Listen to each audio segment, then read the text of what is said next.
Are you one of the only on your job? Do you wonder why the same type of people continue getting promotions? Have you dreamed of getting to the top but don't know how? Welcome to C-CRETS, a podcast devoted to showcasing dilemmas faced by underrepresented employees in their quest to climb the career ladder. Your hosts, Keith Powell and Ricky Robinson, have experienced the corporate grind for more than 20 years. Now they want to share adventures, pitfalls, and C-suite secrets that they've learned along the way. So let's fill up those cups and get started.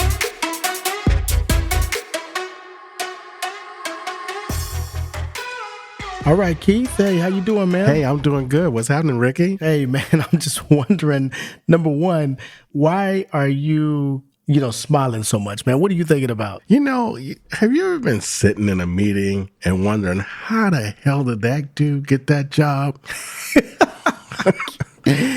Frequently, I sit in meetings and I think about that stuff. But what do you actually mean? What are you speaking about? You're just kind of sitting there in a meeting and you notice, you're sitting there and you're like, how did this bunch of dumb MFs seem to be getting all these kick-ass jobs? Yeah, that's a tough question, man. I think some of our listeners are probably sitting there bobbing and shaking their heads right now saying, I know exactly what you mean, right? Exactly. But the crazy part about this, though, is as inept as that person may seem to be, someone put their career on the line and endorsed this individual. Absolutely. To help that person get to where they are. Every time. I mean, when you think about that, that's kind of crazy, right? Because it is. You have to put your credibility on the line. You have to spend time with that individual and you have to say, I think this person deserves to be. They're worthy. In this position, right? For sure. So which is ironic, right? Because I know this is like from speaking to some of our listeners and getting some of the emails to the Hit Us Up site, we always, end up getting this. So I think this is a good segue into our episode today. So again, I don't even think I said welcome to Secrets to people today, right? Well, hey. You probably didn't. It's all good. Because I'm still laughing at that face you gave me. But when you think about today's episode, we are going to take some time to define the difference between mentorship and sponsorship. We're also going to share some of our personal experiences of how we received sponsorship during our careers, what it looked like, and the outcomes from that. We'll also share some times when we've sponsored folks and what that looked like as well. We'll provide you with some receipts why sponsorship matters and how a lack of sponsorship disproportionately impacts women and people of color. But today is going to be a little bit different. We're going to give you a double dose of secrets. Double dose, people. We're going to provide secrets for securing a sponsor, as well as secrets for senior executives on how to become sponsors and to be effective while doing that. Yeah, that's going to be great. This is going to be a good one here today, people. So, Keith, help me out here. I'm sure that some of our listeners may be hearing the word sponsorship for the first time. Probably. So if you can, define for our listeners what the difference is between mentorship and sponsorship. Sure. And I have to admit that I didn't know what sponsorship was about until about 10, 12 years into my career. But basically, mentorship, a lot of us get mentored. We have mentors and all those types of things. But basically, a mentor is there to provide advice. It's a relationship that can be formal, informal. A mentor can be internal or external to your organization. But basically, mentors are subject matter experts that can help you at a point in your career, any point in your career, give you some advice. And it's usually most impactful kind of when you're early to mid-career, just kind of giving you a pathway and just providing you some insight, right? A sponsor is actually a senior level executive. This is a person with some cachet. Little juice. Got some juice, got some power to move your career. They speak on your behalf when you're not in the room. They're willing to use their power and put their reputational risk on the line for you. So sponsors advocate for you because they're invested in you. So, okay, thanks for the definition, because again, I know this does get confusing at times and we, mix up the two words. So basically, in layman's terms, a mentor can basically help you navigate through the fog to help you see the destination, right? Exactly. They can clear the pathway for you, right? Yep. But a sponsor will put you in their boat and take you to the destination. Take you right there and drop your ass off. So they're like bringing the elevator down for you and sending you back up. Absolutely. Okay. They putting you right there. And so, basically in summary, you think about that definition, mentors have mentees.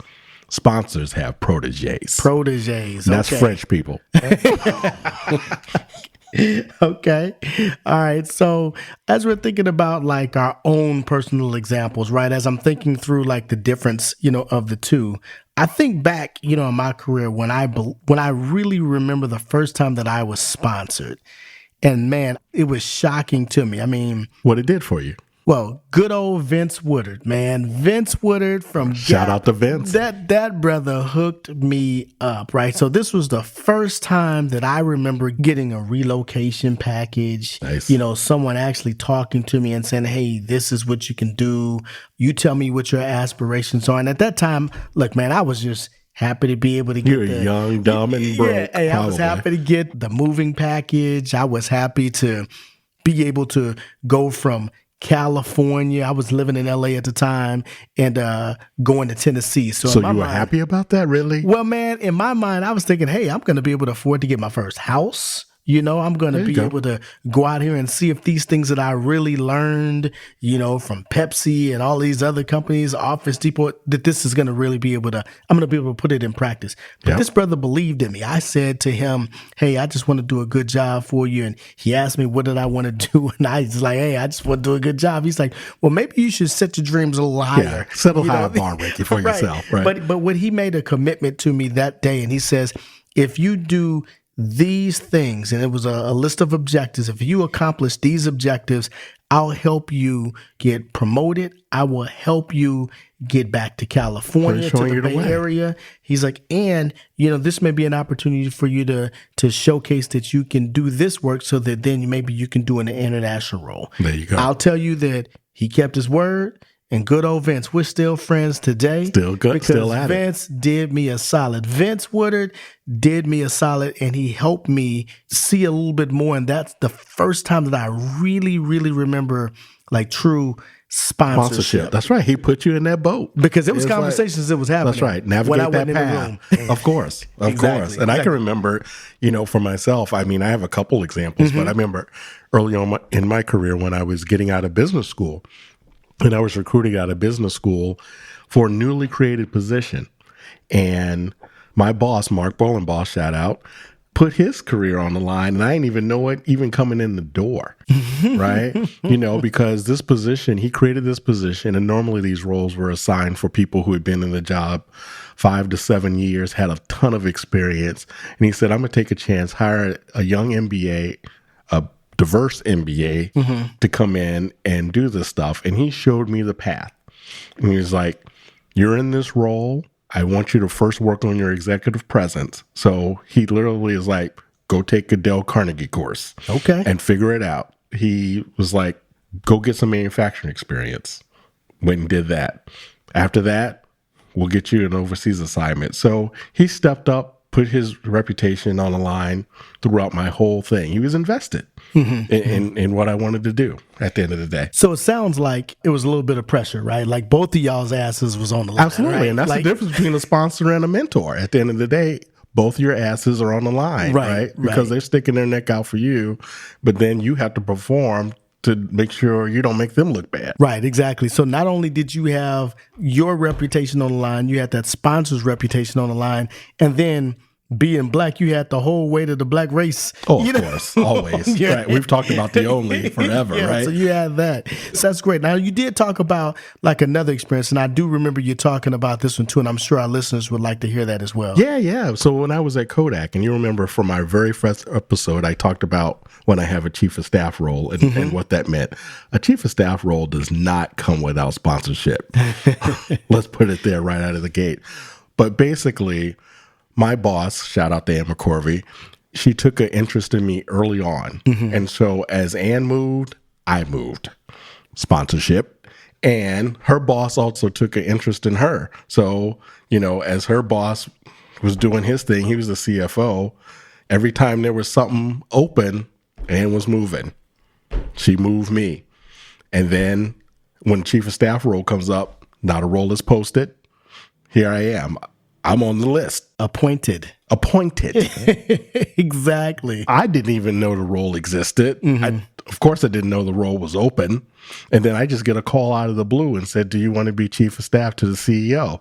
Well, hell yeah. So apparently there were some conversations happening Yes. outside of your periphery, right? So In the meaning room. we're talking about that sponsorship, right? Yep. Where people are advocating for you when you're not in the room. When you're not in the room. So this That's wasn't right. advice that you were getting, like Not that at a all. mentor would be telling you. And they wouldn't even know. A lot of them wouldn't Right. even know themselves. So you was on succession plans and you didn't even know it. Didn't even know it. That's right. This is almost like Hamilton in the room where it happened. Exactly. So now I'm thinking about, as you're talking about times when we've been sponsored, and I mean, look, I look Yeah. at it as a true blessing. Absolutely. And it's happened multiple times. But I'm thinking also about, now that we are in roles that we've been in, or as we've ascended up the ladder, like how we've been able to pay it forward. Yeah. right? That's kind of that chain reaction that I just talked about at Kodak, right? Right, exactly. So, I mean, I think about this now, and I know some of our listeners are hearing this right now and saying to themselves, shit, he's probably talking about me. Maybe so. Because this is part of my DNA at this point, right? Someone helped me. Yes. Someone put their neck on the line for me. Now I'm putting my neck on the That's line the for plan them, right? for it. And I would say that I don't just do that. I mean, No. it's done over time. So Exactly. I think most of my sponsorship relationships started out as me being a mentors. mentor. A mentor. right? That's right. And we grew that Exactly. into the You saw their sponsorship. potential, what they bring to the table. They were able to take care of the items or the deliverables that we had. I was able to see their character grow over time, and then I was able to sponsor Exactly. them. So you and I felt think- comfortable. Absolutely, because again, when I sponsor people, it's not because they're black, because they're a woman, No. because it's a Hispanic, They're whatever. capable. Absolutely. When I look at And they're someone not going to being- mess your shit up. well, that's the number one piece right there. Like, Right.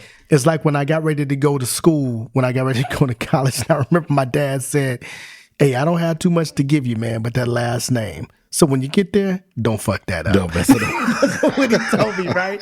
And it was the same thing as I'm talking to my mentees, was just by the time I put you in front of the SVP Yes. or the GM or the whoever it is, like is. I know that your shit is right. It's right. We It's done talked tight. about it. It's And good. that's what we use the mentorship for. Yes. Is to get your shit tight. Absolutely. And then we use the sponsorship to help you dream. To get and you over the reach- edge. That's right. And to reach your career aspirations. Even if you didn't know you had them. Right, because again, you could be talking about being a functional leader, and I'm talking to you about being a GM. Exactly. I'm talking about being a chief. Chief of staff wasn't on my succession plan, my individual performance plan, nothing. I didn't even know the role existed. Right, and I don't think they probably had all of the internet and all that stuff, back then. So when someone said chief of staff, you Don't could be aging us, Ricky. You probably got on Netscape and then went ahead and looked that up real quick, right? You used that floppy disk and got on the computer and looked that up. But again, I think part of like the paying it forward, is actually earning the right as a mentee to be sponsored. Oh, for sure. At some point. For sure. And someone made us do it, and then we did it And you play it ourselves. forward. I can just remember, again, using my experience at Kodak, and especially in finance, Ricky, there ain't a lot of brothers and sisters or anybody in finance, right? Or women. And one of the things that I did once I got into a leadership role was really paying attention to pay equity. One of the things that I advocated for was I noticed when I got in there that the stats are real. The women were getting paid significantly less than what the dudes were getting paid. Mm-hmm. So I said, we got to fix this. And again, when I talked about Ann earlier, she saw it too. And she's like, we got to fix this. Mm-hmm. And so we literally sponsored folks without them even knowing, put a plan in place where we were going to equalize all the salaries and close that pay gap between men and women. Mm-hmm. No one knew it was happening, but I can tell you a lot of women in there got their normal 2 or 3% shitty raise, but then they got like a little 10 or 15% boost over the next 2 and 3 and 4 years, so that we can get those salaries equalized, right? Mm-hmm. And then on top of that, we made sure that women and people of color were getting into leadership roles. Right. Because, our leadership was white male, and we needed to change that. And so we did it and didn't talk about it, just made it happen. Yeah. And which is, again, not a popular thing to do. It's one of those things where it needs to be done and you just get it done, and again, being in a leadership role, being a leader of people, this ultimately is your responsibility. That's right. But that's the to power and the privilege that you have as a leader too. But again, when you don't do this stuff, what's the impact? Yeah, I mean, it's a huge impact. And we've hit on this a little bit, but when you think about the C-suite, the C-suite is 80% white and 72% male. So what do you think is going to be the outcome for women and people of color? A sponsorship is the way that you get to the top. Yeah. When you think about that, who's getting on the succession plan? Who's getting sponsored? Yep. Who's getting on the succession plans? Yeah. Who's getting those great experiences, whether that be overseas experiences or the integration type roles, like all of those things. Absolutely. And that dude that we were talking about earlier, you're sitting there looking and like, how did this motherfucker get here? Exactly. Right. Well, we know as humans, like we tend to trust and empower those who come from similar race, gender, social status, basically people who kind of look like us. That's right. You're going to pick people who look like you at the end of the day. And that's just psychology.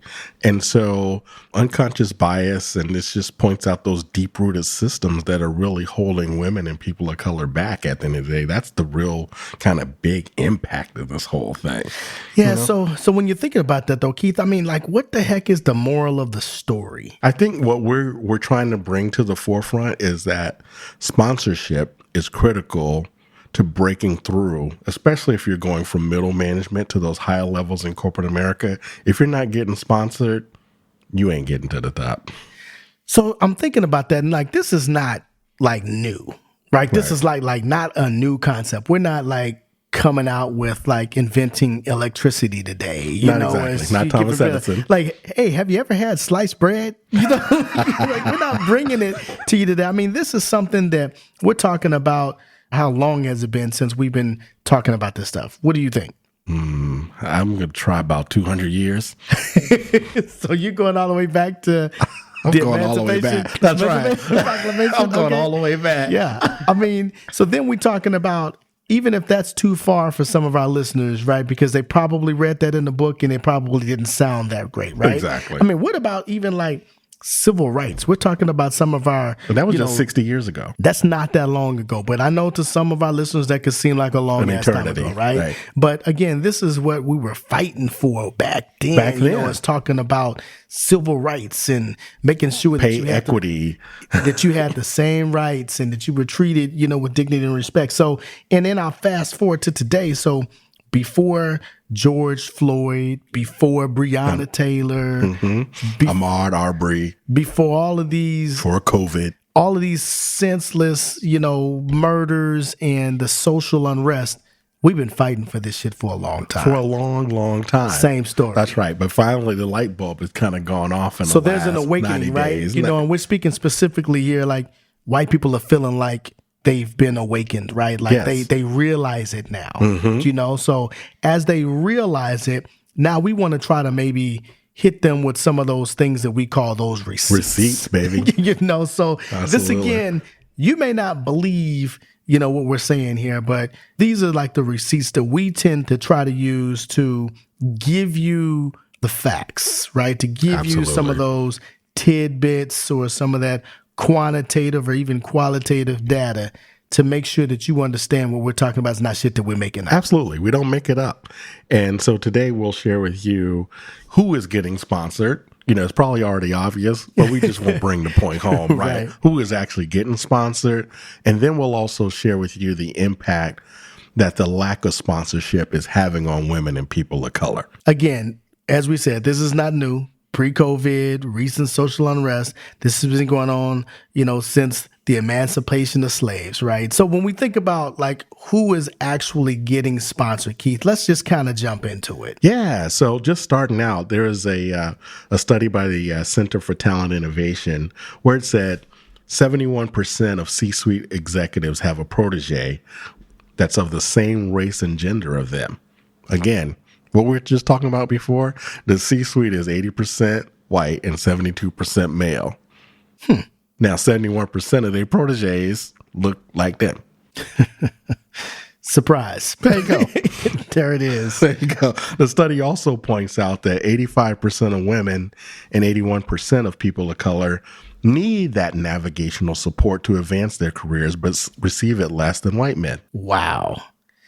So I think in that same study, I want to say that I read in there that 5% of people of color have sponsors. 5%. Versus 21% of white professionals, despite research showing that people of color are more career ambitious than their white colleagues. Wow. So we're saying that regardless of how ambitious you are, I'm still going to deprive you. You being held back still. Exactly. And, in another study that I actually looked at was from a Korn Ferry study where they actually pile on a bit on that last study, right? And they show that 13% of women have in-house champions versus 46% of men. Yeah. So people aren't stepping up for women in particular. Now, Keith, I'm not making this shit up. This is it. Is there. It's there. So this is who is getting sponsored. So if this right here doesn't tell you how important it is to push the envelope and how important it is as a leader of people for you to send that elevator back down, right, and to be bringing people up. And bringing people up that don't look like you. That's the part. That's the part. Yeah. I don't know what else, to kind of tell you. You can do it. And then, more receipts just in terms of the impact that lack of sponsorship has. We know that the path to being a CEO is having a P&L, a profit and loss responsibility, right? You need to control the financial statement. Yep. You need to run some shit, yep, right, to be the CEO. And there's a McKinsey Women Matter study that showed that as women move up, their roles increasingly shift from line to staff jobs, while pretty much for men, there's no change. And by the time women reach upper middle management, only about 20% have P&L responsibility. Man, this is crazy. This is crazy. This is a wrap. Again, per a study from Working Mothers Research Institute, and I know this stuff just sounds crazy. We're totally not making it. We got papers all over the place and a ton of facts. We got the data. But per that study from Working Mothers Research Institute, 48% of men have received detailed information on career paths leading to P&L jobs in the past 24 months versus 15% of women. Yeah, and we wonder why there's only 3% of women who are CEOs for Fortune 500 companies, right? This ain't hard. Yeah. You do the math.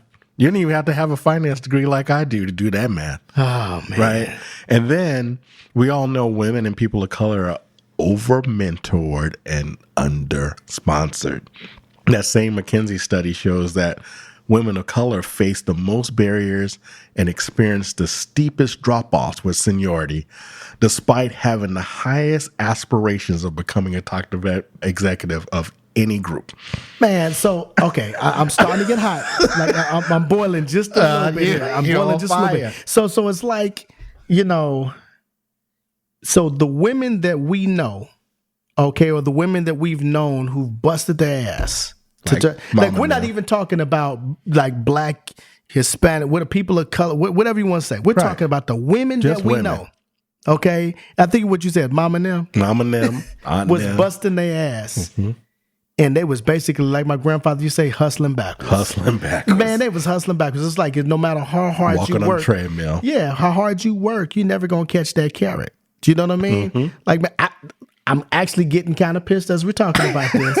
I'm gonna probably need to simmer down. Now. You know what I'm gonna need to do, man? I'm gonna need to just kind of just take me a moment and just refill this cup this drink over here. So while I'm refilling this drink, okay, maybe you can kind of hit our listeners with some of the secrets real quick. We'll go there. I will. Okay. You go cool down. I'm gonna be right back. You go cool down. So while Ricky's gone, I'm just gonna summarize the secrets for you today. So we have 3 secrets that we'll share with you today if you want to get sponsored. We'll start there first. As we said, we got hot fire today. We actually got 2 doses of secrets, but I'll give you a summary of the first 3 if you want to get sponsored.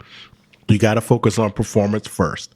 You got to take the initiative, and you have to develop that executive presence. And so jumping into that first secret about focusing on performance, here's the gem.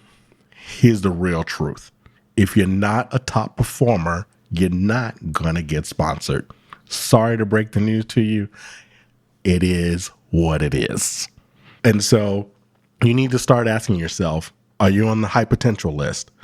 Are you on the top 3 lists on succession plans? You have to start asking those questions, and you really have to start controlling and monitoring your performance to understand if you're a top performer. Because if you're not, it ain't going to happen. Ricky's back. I'm back. I think I got my nerves together. You got it together now? Yeah. I think I'm all right. You know, if we're talking about like secret number 2, in terms of taking the initiative in creating and maintaining a relationship with that mentor or a sponsor, like this is extremely important. Hugely important. Right. And I know it's uncomfortable for people, you know, at times to be the first to reach out and to do those things. But I think, you know, again, you need to be comfortable scheduling a regular meeting times or a regular meeting cadence, and don't get bent out of shape with reschedules. Yeah, it's going to be all right. Or if it takes a moment, you know, takes a minute for you to get with people. People like are busy. That is not like it's not a reflection on you. Exactly. So that's important. I think the other thing about it is come prepared. Have an agenda for the meeting. Yes. Don't get in there and be just asking questions just and freewheeling it. Don't freestyle it. Don't do it. You know, go in there and be prepared. And if you get an opportunity, send that agenda before your meeting. Before the meeting. That's so right. that they're prepared for it. Because again, I always like that as a sponsor or a mentor. This is your brand. You know, this is your brand. And then I think the other part of that is listen. Absolutely. They are going to be dropping gems on you. So if you need to ask them, is it okay for me to record the conversation so I don't miss anything? Yeah. You know, or if you're writing, if you're on video and your head is down, make sure you let them know I'm taking notes. That's right. Or if you're face to face with them, come in there with some paperwork, you know, to be able to write some things down. Absolutely. And then go execute on something that you were told during that. Exactly. Because I like those proof points as a sponsor, right? Yeah. That you actually listen to me and that you're doing something. And then lastly, I think ask for an opportunity or either an introduction to special projects, to be able to sit in on a meeting, to shadow them for a day, attend a conference or an external meeting, or set up a meeting with a contact that they recommend to you. Yes. I think these are all important items because, again, you're trying to earn the right to go from mentorship to sponsorship. Absolutely. And they're not going to do it if you have not cashed in on what you were supposed to do. For sure. There's no doubt about it. And that's secret number 3. That kind of leads into that, where having an executive presence is a must. You got to look the part. You need to look like a boss. You need to act like a boss. So you got to have strong interpersonal skills. You got to be comfortable in the room. You can't be sitting at the table, or even if you have to sit on the sidelines of the table looking all meek or unengaged or whatever, you got to look like you belong in that room. Show some ambition, like Ricky was just saying. Take the initiative. Put yourself out there a little bit. And I don't think I need to say this, but having that professional appearance, don't come in with your stuff raggedy, as we talked about with the remote control. Even if you're on video. Don't come in there looking busted. Even on video, don't look busted, right? You need to look like you want to be a boss and that somebody's going to step up for you. Because again, we're talking about you being someone's protege. Exactly. You know, and the worst thing in the world is for someone to have to explain why you didn't show up the way that you were supposed to. And hey, Keith, you were talking so big and bad about Joe. What Right. happened? Joe came What in. happened? Joe wasn't looking right. He wasn't looking right. That's right. His fade was all messed up. Well, you called Joe on a bad day, but trust me, Nope. It's a wrap. Yeah, exactly. It's all you own over. some Funky Finger Productions. Exactly. Never mind the barbecue stain. You know what I'm saying? Don't call out the 8. Don't call it out. Yeah. I live with moms. It's like a respect type of thing. Exactly. Nope. They don't want to hear that. Don't want to hear it. It's a wrap. The last set of secrets. Set of we're secrets. talking This about. is a double dose here for you. Bonus this is today. the doozy. Yeah, this is the doozy right here. So we want to talk specifically about the secrets for sponsors. Yeah. Okay, so 4 secrets today for our sponsors. So number 1 is be intentional about identifying high potential, diverse talent in your organization. Yeah, lean in.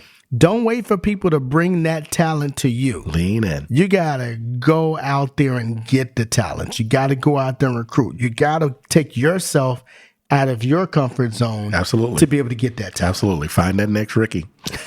Or that next Keith. I think the next one that I'd like to point out, though, is shape or create a role for your protege, i.e., like a chief of staff role that was created for you, Keith, or maybe a special project director type of a role, or maybe even something that's common today in this heavy M&A type of environment, or as we're trying to do culture work, is maybe like an integration or transformation, leader. Absolutely. Role. These will be able to showcase like the individual's talents and provide exposure to your peer group. Absolutely. Not to their peer Not group, their but peer to group, your to your peer peer group. group. So when it's time to sponsor that individual, That's right. you already have some of our receipts Absolutely. to be able to boot for Absolutely. that, right? And you're So I having those think- conversations in the room. Exactly. And you're like, oh, I remember. Yes. Right? You remember Keith, who was on the transformation project. Right. Oh, yeah, exactly, that was right? hugely successful. I think a hidden part of this is, secret number 3 is open up your world to your protege. Yeah. When you create that special project, allow your protege, again, to potentially shadow you for a day or take them to a conference or an external meeting, set up a meeting with a high-powered contact, be able to let them see how you interact. But again, if you're really putting your neck on the line, you're going to maybe introduce them to maybe some of your close confidants for first sure. and let them practice on them. But Absolutely. ultimately, the expectation is for you to cut for them. That's right. Okay, for you to go ahead and put them in front of some people. Absolutely. Okay, so I think sure. that's important. And last thing is, if this is your protege, if I'm thinking about how I've treated my own sponsees, is you got to provide some open and honest and constructive feedback. Absolutely. This right? is hard for people to do too, right? But it's critical. These are like those come to whoever moments, right? Is it Jesus, Allah, whoever, That's Mary? right. You got to be able to honestly tell people, what it is that they need to do. Absolutely. You need to be able to give them some constructive feedback because, again, when you don't do it, it's just as wrong. Absolutely. It's just as Absolutely. wrong. And you don't wait till the doors close and they're not there or around, and then you start whispering and talking about them, and then Oh, yeah, Keith, I meant to tell you something about that. I was hoping you would change it on your own. Right. Well, but again, they can't don't change and know. they don't know what they don't know. Right. So as that executive sponsor, it is your responsibility to be able to really hone in and to be honest with them like your mentor, like your sponsor did with you. Absolutely. They said, here's the 2 or 3 things you need to work on. And then, okay, I'll go work on them for you. Exactly. But it's okay. So, Ricky, I can say by the level and the tone of your voice that you probably cooled off a little bit now. Yeah, I'm okay now. I'm okay. I did my little woosah moment. You did. You got it through. Yeah. Yeah, I had a little, add a little bit more kettle than cran, and I was okay. Go. You all yeah, good. I was okay. Oh, good. But I want to show some appreciation. Well, first off, for the listeners, right? Because, Absolutely. we love you all. We want to make sure that we're delivering some information to you to help you advocate for yourself, Yes. right? So when you see the content matter, you see these things, it's important to us, right? If there's something that you want to hear more of, we're asking you just to reach out to us. Just get on our website, let us know, right? We'll definitely do that. That's but right. I want to take this moment to just show some appreciation to you, Keith. As my brother, as my friend, man, I love you. Absolutely. Same here. The love goes right back at you. And as Ricky said, be sure to check us out on our website, C-CRETS.com. If you want more resources on this topic, check out our merchandise, people. It's hot. You're going to love it. Matter of fact, Keith got on a tight ass C-CRETS sweatshirt right now. There you go. Over here sweating like it's winter time. Over here sweating this C-CRETS sweatshirt. Yeah, that's right. And then we'll have some online courses and coaching for you here soon.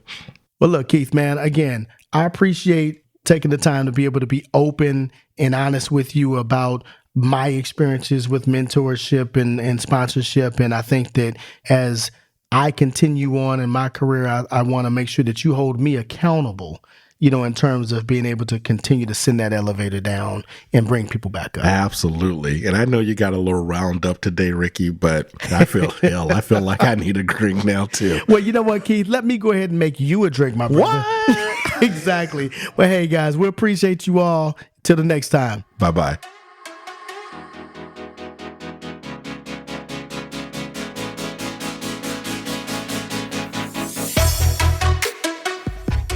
Thank you all for listening today. Hopefully you gained a secret or two that can be applied as your journey continues. If you are motivated and excited after listening to Keith and Ricky, please subscribe to our podcast, share with friends, and donate via Patreon. Check us out at www.C-CRETS.com to get more information about our secret services. Until next time, cheers!